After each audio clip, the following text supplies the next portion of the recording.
kumaliza hiyo migogoro ninyi kwa ninyi. Kwa sababu gani? Haki inakuwa haijatendeka. Let's say binti kapewa ujauzito na ni mwanafunzi, kaachishwa shule. Wewe umeshapokea labda ng'ombe 3 kwa ajili ya msaada, kwa ajili ya msamaha. Ndio. Lakini yule binti ananufaika vipi sasa na wale ng'ombe? Wakati yeye tayari hataendelea na masomo mpaka pale atakapomaliza kujifungua, tayari muda utakuwa umeshafanyaje? Umeshaenda, na unaweza ukamharibia career yake totally. Akachukia hata mambo ya shule moja kwa moja, kutokana ameshaanza kujiona labda yeye kama ni mzazi tayari, sio tena mwanafunzi. Kwa hiyo sasa hii hapo wanafanya wao kama wao kupitia maelewano yao, lakini naamini ni makosa kisheria, kwa sababu haijaidhinishwa kwamba inapotokea changamoto kama hii hapa mkae mezani mmalizane kwa ng'ombe kadhaa. Okay.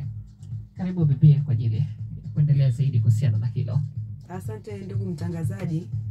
Katika hilo la mambo ya kuelewana ni kosa kisheria, kwa sababu tunaangalia kwamba tukisema nini kifanyike kwa wahanga wa ukatili.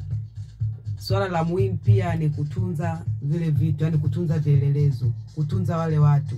Tukisema vielelezo ni kwamba labda wale watu walioonekana wanafanya kile kitu, yule mhanga mwenyewe anatakiwa kutunzwa kwa sababu ndio shahidi muhimu. Unapomficha yule mtu, ina maana moja kwa moja umeharibu kesi. Kesi haiwezi kwenda popote bila yule mhanga aliyofanyia ile tukio. Pia yule mtoto anayekuwa amefanyiwa hivyo na wazazi wakawa wameelewana, tunarudi kwenye kile kigezo kwamba nini kinapelekea kutokea unyanyasaji wa kijinsia, kwamba ni umaskini, kwamba yeye ameendekeza ule umaskini wake siku moja, lakini ameangamiza maisha ya mtoto wake. Kuna ambao wanaangamiza kwa ajili ya umaskini, na pia kuna wale wanaangamiza kwa sababu ya kulinda heshima ya familia, kwa sababu masuala ya ukatili hayatoki mbali, yanatoka kwenye familia zetu. Babu kamlawiti mjukuu, kaka kambaka dada yake, mjomba kambaka mtoto nani binamu yake. Kwa hivyo vitu vinatoka kwa ile kulinda status ya familia, ndio tunakuja kupelekea kwamba tunaenda kuathiri watu wengine, tunaenda kujenga tabaka la ukatili zaidi, kwa sababu yule aliofanywa kile kitendo, nyie mtaelewana. Je, yeye ale maisha yake ataendeleaje? Anaweza akaona kwamba huo ndio mfumo wa kufanyia watu wengine hivyo. Kwa hiyo ni kosa kubwa mno kuficha hayo matendo, au ni kosa kubwa mno kufanya makubaliano, na inapobainika hatua kali wazi zinachukuliwa za kisheria. Okay. Mmesha kukutana na kesi kama hiyo? Kesi kama hizo ni nyingi sana. Inapotokea hizi mimba kwa wanafunzi, kesi inaenda mpaka mahakamani, mnaenda vizuri, lakini mwisho wa siku mama anakuja kukuambia, baba anakuja kukuambia binti ametoroka nyumbani. Lakini si kweli kwamba yule binti ametoroka nyumbani. Ni binti amefichwa.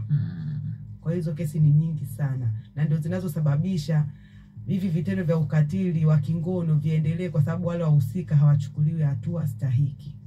Okay.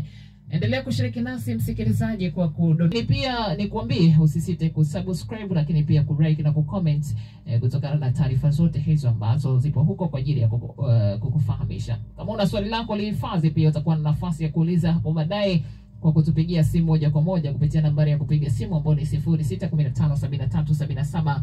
Tuendelee kusonga mbele hapa ndani, tutarejea hapo baadaye kwa ajili ya kuendelea kulisongesha zaidi mara baada ya kuhitimisha kusikiliza maneno ya wadhamini. Tutarejea kwa ajili ya kuendelea kusonga mbele zaidi. Usiondoke pembezoni mwa redio yako, kuendelea kufuatilia matangazo ya moja kwa moja kutoka hapa ili yafahamu yale yote ambayo yanahusiana hasa na masuala mazima ya ukatili wa kijinsia. Endelea kusalia na sisi, endelea kusalia na Bariadi FM.